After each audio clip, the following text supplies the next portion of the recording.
Cinema शौकीन सबका स्वागत करता है। आज हम बात करने वाले हैं जेरी मैगवायर के बारे में। ये कहानी है जेरी मैगवायर की, जो एक स्पोर्ट्स एजेंट है। लेकिन जैसे जैसे वो सिस्टम में काम करता है, उसे पता लगता है कि ये सिस्टम कितना ज्यादा भ्रष्ट है। इसीलिए वो सबके खिलाफ आवाज उठाने की कोशिश करता है। तब सारी दुनिया उसके खिलाफ हो जाती है। कहानी की शुरुआत होती है और हम जेरी को देखते हैं। जेरी अपने काम में बहुत ही अच्छा है। उसे पता है कि नए क्लाइंट्स कैसे लाने हैं। वो ज्यादातर यंग लोगों को टारगेट करता है, जिसे देखने के बाद उसे लगता है कि भविष्य में ये अच्छा कर सकते हैं। फिर वो उनका कॉन्ट्रैक्ट ला करके देता है अपनी कंपनी को। जेरी की कंपनी का नाम है SMI और पूरे समय जेरी ऐसे ही काम करते रहता है। वो दिन रात काम करता है और जब वो घर पे भी होता है तब भी उसका फोन बजते रहता है। जेरी को अपने काम से प्यार है, इसीलिए वो बहुत ही ज्यादा पैसे बना रहा है। वो अपनी कंपनी के सबसे बेहतरीन एम्प्लॉइज में से एक है। तभी उसे पता लगता है कि उसका एक क्लाइंट इंजर्ड हो गया है। इसीलिए उससे मिलने के लिए वो जाता है हॉस्पिटल और उससे सवाल जवाब करने लगता है। लेकिन ये चीज उसके क्लाइंट के बेटे को पसंद नहीं आती। इसलिए वो जेरी को कहता है कि अब आपको यहाँ से जाना चाहिए। आपको दिख नहीं रहा कि मेरे पिता बीमार हैं। ये चौथी बार है जब मेरे पिता इंजर्ड हुए हैं और जब से मेरे पिता तुम्हारी कंपनी के साथ काम कर रहे हैं तब से ही ऐसा हो रहा है। वो पहले कभी भी प्रेशर में आकर के गेम नहीं खेलते थे, लेकिन अब वो प्रेशर में नजर आते हैं और ये सब कुछ तुम्हारी वजह से है। मुझे लगता है कि उन्हें तुम्हारी कंपनी की जरूरत नहीं है। फिर इन सारी बातों को सुनने के बाद अब जेरी भी सोच में पड़ जाता है और उसे याद आने लगता है कि वो कितनी चीजें गलत कर रहा है। इनका उद्देश्य है सिर्फ पैसा बनाना। इन्हें सच में अपने क्लाइंट से कोई मतलब नहीं है। इसीलिए अब जेरी रात में सो नहीं पाता है। उसे वो सारे सपने परेशान करने लगते हैं कि कितने लोगों के साथ इन लोगों ने धोखाधड़ी की है और उनके करियर से खेला है। इसीलिए रात में ही जेरी इन सारी बातों को लिखने लगता है। वो कंपनी की सारी सच्चाई लिख देता है एक स्क्रिप्ट में और इसमें वो अपने सुझाव को भी रखता है कि चीजों को कैसे बेहतर बना सकते हैं और आगे से इन्हें ज्यादा से ज्यादा अपने क्लाइंट पे ध्यान देना है, ना कि पैसों पे। फिर इन सबको लिखने के बाद जेरी बारिश में भीगता हुआ पहुंचता है एक प्रिंट आउट की दुकान पे और 100 से ज्यादा कॉपीज बनाता है इस स्क्रिप्ट की। फिर कंपनी के लॉकर रूम में ले जा करके रख देता है ताकि सारे एम्प्लॉयज इस सच्चाई को जान सके। लेकिन जब वो वापस आता है तब उसे लगता है कि शायद उसे ऐसा नहीं करना चाहिए था। लेकिन वो जैसे ही अगले सुबह ऑफिस में पहुंचता है, सारे लोग उसका बहुत ही अच्छे से इस्तेकबाल करते हैं और सबका मानना है कि जेरी ने सच्चाई लिखी है और उसका सुझाव बिल्कुल सही है। इसीलिए सब उसकी तारीफ कर रहे हैं। फिर जेरी भी इन चीजों को देखने के बाद खुश होने लगता है। लेकिन जैसे ही इसके बॉस को ये बात पता लगती है, उसे आइडिया बिल्कुल भी पसंद नहीं आता, क्योंकि इसका बॉस अभी भी पैसे बनाना चाहता है। उसे लोगों से कोई लेना देना नहीं, उसके प्लेयर्स की तरक्की से भी कोई लेना देना नहीं है। उसे बस पैसे से मतलब है। तभी जेरी निकल जाता है एक प्लेन से बाहर। फिर जैसे ही वो एयरपोर्ट पे पहुंचता है, उसकी मुलाकात होती है डोरोथी नाम की एक लड़की से, जो उसी के कंपनी में काम करती है। और डोरोथी पसंद करती है जेरी को क्योंकि उसने सच्चाई लिखी है और इतना सब कुछ लिखने के लिए बहुत हिम्मत चाहिए। लेकिन अब जैसे ही जेरी अपने ऑफिस वापस आता है, सब लोग यहाँ पर पार्टी कर रहे होते हैं और वो फिर से जेरी की तारीफ करने लगते हैं, क्योंकि जेरी हमेशा की तरह बहुत सारी फंडिंग लाया है कंपनी के लिए। इसीलिए पार्टी जेरी के लिए ही है। और यहाँ पर जेरी की गर्लफ्रेंड भी होती है। उसे देखने के बाद जेरी बहुत खुश होता है और उसे लगता है कि ये रात उसकी जिंदगी की सबसे अच्छी रात है। लेकिन अगले सुबह उसका बॉस बुलाता है उसे मीटिंग के लिए और मिलते हुए कहता है कि मैं तुम्हें नौकरी से निकाल रहा हूँ। तुम्हारा आइडिया बहुत ही वाहियात है। तुम्हारा कहना है कि हम एक क्लाइंट को एक एजेंट दे दें, ये बिल्कुल ही गलत है। अगर हम ऐसा करेंगे तब हम बिल्कुल भी पैसे नहीं बना पाएंगे। तब इन सारी बातों को सुनने के बाद जेरी बहुत ही ज्यादा गुस्सा हो जाता है और कहता है कि तुम्हें पता भी है कि तुम क्या बोल रहे हो। आज अगर इस कंपनी को इतने सारे लोग जानते हैं तो वो सिर्फ मेरी वजह से, और तुम्हारे पास अभी जितने भी क्लाइंट्स हैं उन सबको मैं लेकर के आया हूँ। इसीलिए मुझसे पंगा तुम्हें बहुत भारी पड़ेगा। मैं अपनी नई कंपनी बनाऊंगा और सारे के सारे अपने क्लाइंट्स को वहाँ पर लेकर के जाऊंगा। फिर इतना कहने के बाद वो भागता हुआ आता है ऑफिस में और एक एक करके सारे क्लाइंट्स को कॉल करने लगता है और उन्हें अपनी स्थिति बताता है कि वो अपनी अलग कंपनी खोल रहा है। लेकिन क्लाइंट्स के रिएक्शन को देखने के बाद जेरी परेशान हो जाता है, क्योंकि कोई भी जेरी की कंपनी में नहीं आना चाहता। वो सब SMI के साथ रहना चाहते हैं, क्योंकि SMI एक एस्टैब्लिश कंपनी है, जबकि जेरी जो भी कंपनी खोलेगा वो बिल्कुल भी एस्टैब्लिश नहीं होगी। फिर जेरी इन बातों को सुनने के बाद और भी ज्यादा परेशान हो जाता है, लेकिन तब भी वो लोगों को कॉल करता रहता है। फिर उसका आखिरी कॉल जाता है रॉड नाम के एक आदमी को और रॉड इसके साथ काम करने के लिए मान जाता है। लेकिन रॉड की एक ही शर्त होती है कि जेरी अभी डांस करेगा और जेरी ऐसा ही करता है। फिर रॉड जेरी की कंपनी को ज्वाइन कर लेता है और शाम होते ही जेरी यहाँ से जाने लगता है। वो अपनी सारी चीजों को पैक करता है और पैक करके बाहर आता है और सारे एम्प्लॉइज को देखने लगता है और उसके साथ साथ वो ऑफिस का पूरा कोना देखता है और सबको कहता है कि यहाँ की एक एक चीज मैंने बनाई है। अगर आज तुम लोग यहाँ पे बैठे हो तब तुम्हें मेरा शुक्रगुजार होना चाहिए, क्योंकि मेरी वजह से तुम सबको तनख्वाह मिलता है। इसीलिए मेरे पास एक लास्ट ऑफर है, मैं अपनी कंपनी खोल रहा हूँ और अगर तुम में से कोई भी मेरी कंपनी में आना चाहता है तब वो मेरे साथ आ सकता है, क्योंकि मैं इससे भी बड़ी कंपनी बनाने वाला हूँ और तुम लोगों को यहाँ पर सिर्फ और सिर्फ धोखा मिलने वाला है, जैसा धोखा मुझे मिला है। लेकिन जेरी की इन सारी बातों को सुनने के बाद भी कोई उसके साथ आने के लिए राजी नहीं होता। तब जेरी को और भी ज्यादा बुरा लगता है और वो समझ जाता है कि उसके साथ क्या हो रहा है। तब वो अपनी सेक्रेटरी की तरफ देखता है, लेकिन वो भी उसके साथ आने से मना कर देती है। तब जेरी पूरे तरीके से टूट जाता है और उसे आज एक के बाद एक झटका ऐसे ही मिलते जा रहा है। फिर वो सब कुछ चिल्ला चिल्ला के कहता है कि जितने भी लोगों को मैं यहाँ पर लेकर के आया था वो सारे क्लाइंट्स ने मेरे साथ ही आने से मना कर दिया है और वो अभी भी इस वाहियात कंपनी के साथ रहना चाहते हैं। इसे कहते हैं धोखा। और अब तुम लोगों ने भी मेरे साथ आने से मना कर दिया, लेकिन ये मछलियां मेरा साथ देने से मना नहीं करेंगी। फिर इतना कहने के बाद वो यहाँ की मछलियों को निकाल देता है ताकि अपने साथ वो उन्हें लेकर के जा सके। लेकिन अब वो यहाँ से निकलने वाला है क्योंकि जेरी को पता है कि अब वो कुछ भी नहीं कर सकता। लेकिन जब वो जा रहा होता है तभी डोरोथी उसे आवाज देती है और कहती है कि मैं तुम्हारे साथ चलना चाहूंगी, मुझे तुम्हारी कंपनी का हिस्सा बनना है। तब इस चीज को देखने के बाद जेरी बहुत खुश होता है और वो डोरोथी के साथ जाने लगता है और डोरोथी के साथ आने से अब जेरी को हिम्मत मिली है। इसीलिए वो उसे कहता है कि मैं जल्दी ही अपनी कंपनी को बहुत बड़ा बनाने वाला हूँ। लेकिन जैसे ही डोरोथी घर जाती है उसकी बहन उस पर चिल्लाने लगती है क्योंकि डोरोथी का एक बेटा है। इसीलिए उसकी बहन का कहना है कि तुम्हें कंपनी नहीं छोड़ना चाहिए था। जेरी की कंपनी का कोई भी भरोसा नहीं है कि आगे उसकी कंपनी चलेगी या नहीं चलेगी, और अगर उसकी कंपनी नहीं चली तब तुम अपना घर भी नहीं चला पाओगे। तब डोरोथी अपनी बहन पे चिल्लाती है और कहती है कि मुझे जेरी पे भरोसा है, वो जरूर अपनी कंपनी को बड़ा बनाएगा।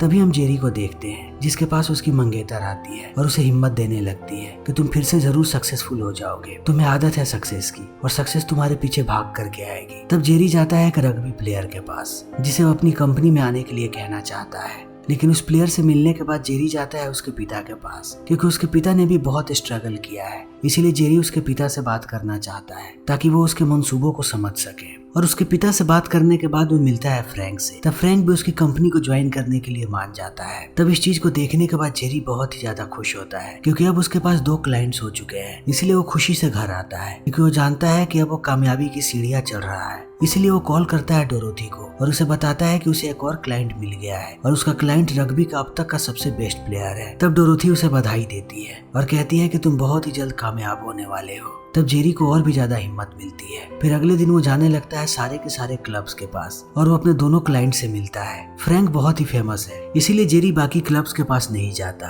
क्योंकि वो जानता है कि फ्रैंक के लिए उसके पास खुद क्लब वाले आएंगे। लेकिन रॉड के साथ ऐसा नहीं है, रॉड को कोई भी नहीं जानता और रॉड उतना टैलेंटेड भी नहीं है। इसीलिए जेरी उसे हर जगह लेकर के जाता है और बाकी क्लब वालों से मिलवाता है ताकि रॉड के पास भी अच्छा काम हो और उसे भी सीजन में साइन किया जाए। लेकिन सबसे मिलने के बाद अब जेरी पहुंचता है फ्रैंक के पास और उसे कहता है कि बहुत सारे क्लब्स तुम्हें साइन करना चाहते हैं, बताओ तुम कौन से क्लब में जाना चाहोगे। तब फ्रैंक बताता है कि उसने साइन कर लिया है SMI को और अब जेरी उसका एजेंट नहीं है। तब इस बात को सुनने के बाद जेरी के पैरों तले जमीन खिसक जाती है क्योंकि वो जान चुका है कि फ्रैंक ने उसके साथ क्या किया। फ्रैंक ने उसे धोखा दिया और वो SMI के पास चला गया। लेकिन अब जेरी को अपने आप पे गुस्सा आता है क्योंकि उसने फ्रैंक पे कुछ ज्यादा ही भरोसा कर लिया था। इसीलिए उसने फ्रैंक से कोई भी कॉन्ट्रैक्ट साइन नहीं करवाया और फ्रैंक ने इसी चीज का फायदा उठाया। उसे पता था कि वो किसी भी कॉन्ट्रैक्ट में नहीं है, इसीलिए वो SMI के पास चला गया और अब चाह के भी जेरी कुछ नहीं कर सकता। इसीलिए जेरी गुस्से में यहाँ से निकल जाता है और जाकर के अपनी मंगेतर को पूरी बात बताता है। तब वो और भी ज्यादा गुस्सा हो जाती है और कहती है कि तुम इतना बेवकूफ कैसे हो सकते हो,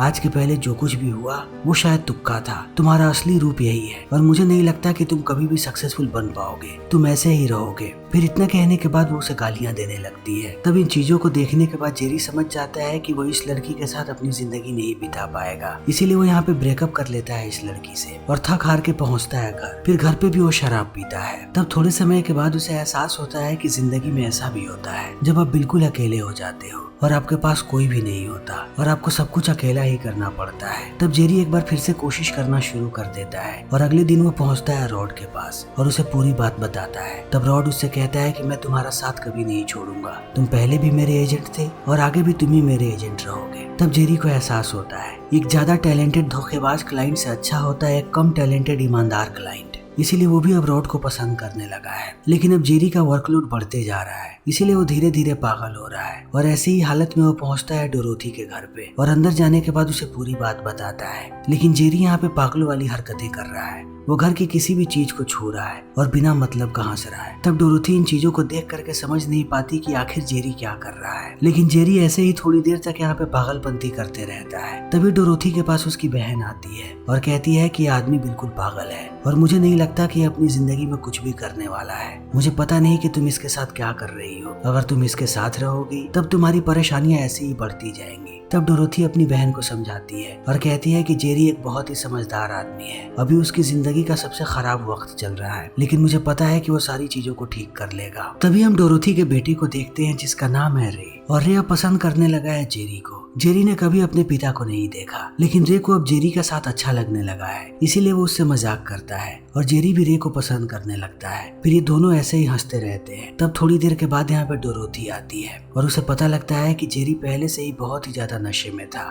लेकिन अब वो उसे फिर से बियर दे रही है। तब ये दोनों फिर से पीने लगते हैं और डोरोथी ऐसे ही जेरी को सुनती रहती है। तब एक वक्त के बाद उसे एहसास होता है कि जेरी कितने दुख में है। तब वो जेरी को समझाने लगती है और कहती है कि तुम्हें अपने आप पे भरोसा रखना पड़ेगा, सब कुछ ठीक हो जाएगा और जल्दी ही तुम बाउंस बैक करने वाले हो। तब जेरी को एक बार फिर से हिम्मत मिलती है और वो वापस जाता है और सुबह उठते ही फिर से काम पे लग जाता है। वो एक एक करके सारे क्लब्स को कॉल करने लगता है कि सारे लोग रॉड को साइन करें। तब कुछ क्लब्स रॉड को साइन करने के लिए मान भी जाते हैं, लेकिन वो बहुत ही कम पैसे ऑफर करते हैं। तब इस चीज को देखने के बाद जेरी गुस्सा हो जाता है और वो जाता है रॉड के पास और उसे समझाने लगता है कि तुम्हें अपने फिटनेस पे और काम करना पड़ेगा ताकि तुम्हारा गेम और बेहतर हो और लोगों की तुम पे नजर पड़े, तभी मैं तुम्हारे लिए और बेहतर क्लब्स को लेकर के आ पाऊंगा। लेकिन रॉड उसकी बातों को नहीं सुनता और उलझुल बातें करने लगता है। तब जेरी उसे समझाता है और कहता है कि मैं अभी बैंकरप्ट होने वाला हूँ और अगर तुमने अपनी हरकतों को ठीक नहीं किया तब तुम भी बैंकरप्ट हो जाओगे, इसीलिए हम दोनों को एक दूसरे की मदद करनी पड़ेगी, तभी हम अपनी जिंदगी को अच्छा बना पाएंगे। तब रॉड भी इस बारे में सोचने लगता है और जेरी वापस चला जाता है और जेरी जाकर के मिलता है डोरोथी से। तब उसे एहसास होता है कि इस वक्त में सिर्फ डोरोथी ही ऐसी लड़की है जो उस पर भरोसा करती है, इसीलिए वो उसे डेट पे लेकर के जाता है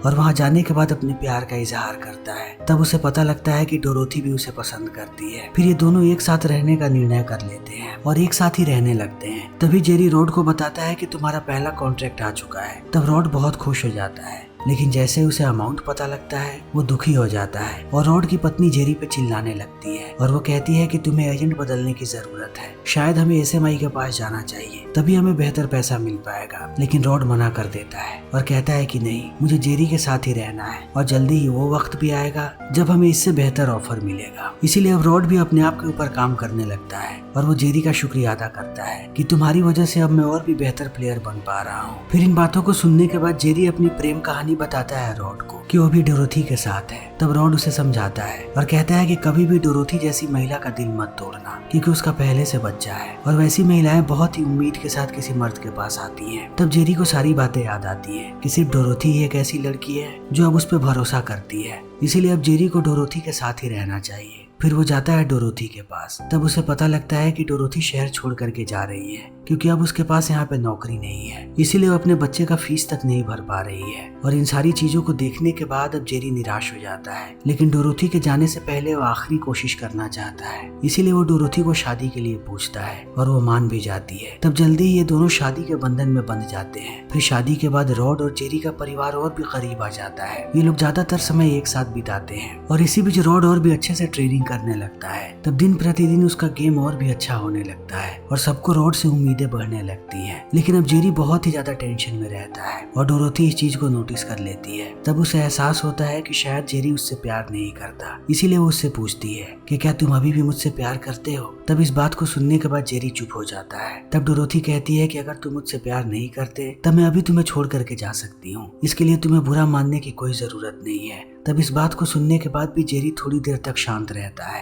तब डोरोथी समझ जाती है और वो जेरी को छोड़ करके चली जाती है। तभी हम रॉड को देखते हैं जिसने बहुत ही अच्छा प्रदर्शन किया है, इसीलिए उसकी टीम पहुंच गई है प्लेऑफ्स में और सारे लोग बहुत ही ज्यादा एक्साइटेड हैं। सब चाहते हैं कि रॉड बहुत ही अच्छा करे प्लेऑफ्स में, इसीलिए सब लोग इस मैच को देख रहे हैं और सबकी उम्मीदें हैं रॉड से। और रॉड बहुत ही अच्छा गेम दिखाता है, उसके स्टेमिना की तारीफ होती है लेकिन बीच खेल में वो एक प्लेयर से टकरा जाता है और जमीन पे गिर जाता है। फिर गिरते ही वो थोड़े समय के लिए बेहोश हो जाता है। तब इस चीज को देखने के बाद सबकी धड़कनें तेज हो जाती हैं और रॉड ऐसे ही बहुत देर तक बेहोश होता है। फिर जैसे ही उसकी आंख खुलती है उसे पता लगता है कि मैच खत्म हो चुका है, लेकिन थोड़ी देर के बाद उसे एहसास होता है कि उसकी टीम जीत चुकी है और उसके कारण उसकी टीम जीती है, इसीलिए अब वो सारे लोगों के लिए हीरो बन चुका है। फिर रॉड यहाँ पे डांस करने लगता है और वो मजाक भी करता है और सबको रॉड का यह रवैया बहुत ही ज्यादा पसंद आता है। फिर जैसे ही रॉड यहाँ से निकलता है सारे मीडिया वाले उसके पास चले आते हैं, लेकिन सबके सामने अब रॉड गले लगाता है जेरी को और जेरी का शुक्रिया अदा करता है कि ये सब कुछ सिर्फ जेरी की वजह से पॉसिबल हो पाया है। तभी यहाँ पर हम जेरी के बॉस को देखते हैं जो इस चीज को देखने के बाद बहुत ही ज्यादा जेलस फील कर रहा है, क्योंकि अब वो समझ चुका है कि जेरी के पास बहुत सारे क्लाइंट्स आने वाले हैं, क्योंकि उसने अपने आप को प्रूव कर दिया। उसने एक छोटे प्लेयर को एक महान प्लेयर बना दिया और जेरी भी इन चीजों को देखने के बाद खुश होता है और अपने सक्सेस को देखने के बाद इमोशनल हो जाता है। तभी उसे याद आता है कि उसके बुरे समय में उसके साथ सिर्फ और सिर्फ डोरोथी थी जिसे उसने छोड़ दिया है, इसीलिए वो यहाँ से भागने लगता है और भागता हुआ पहुंचता है डोरोथी के पास और उससे एक बार फिर से अपने प्यार का इजहार करता है और कहता है कि वो उसके साथ ही रहना चाहता है। तब डोरोथी कहती है कि ऐसा नहीं है, तुम अभी खुश हो इसीलिए तुम मेरे साथ रहना चाहते हो, हम दोनों एक दूसरे को ज्यादा दिनों से नहीं जानते। तब जेरी कहता है कि ऐसा नहीं है, ज्यादा दिनों तक साथ रहना मायने नहीं रखता,